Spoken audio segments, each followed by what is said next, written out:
Parce que quand vous avez des calculs mathématiques qui vous permettent de rentrer au pentalban dans une fraction de seconde aujourd'hui, s'il n'était pas protégé de manière post-quantique, eh bien, il sera probablement, par cette caractéristique de travailler en calcul parallèle de milliards de qubits, d'arrêter ou de pouvoir, on va dire, cantonner des IA qui nous auraient échappé.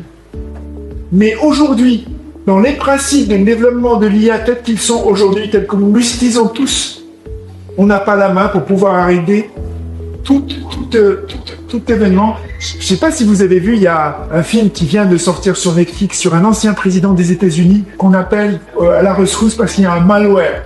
Donc en fait, qu'est-ce qui se passe? Il y a des choses qu'on ne maîtrise plus, même au niveau des États. Donc on est dans des états d'exception.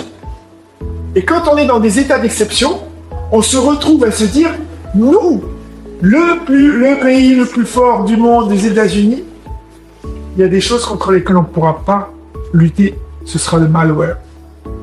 Et ça va être du rançonnage. On va vivre une période, je vous dis, de 5 à 10 ans. Absolument, ce sera une tornade.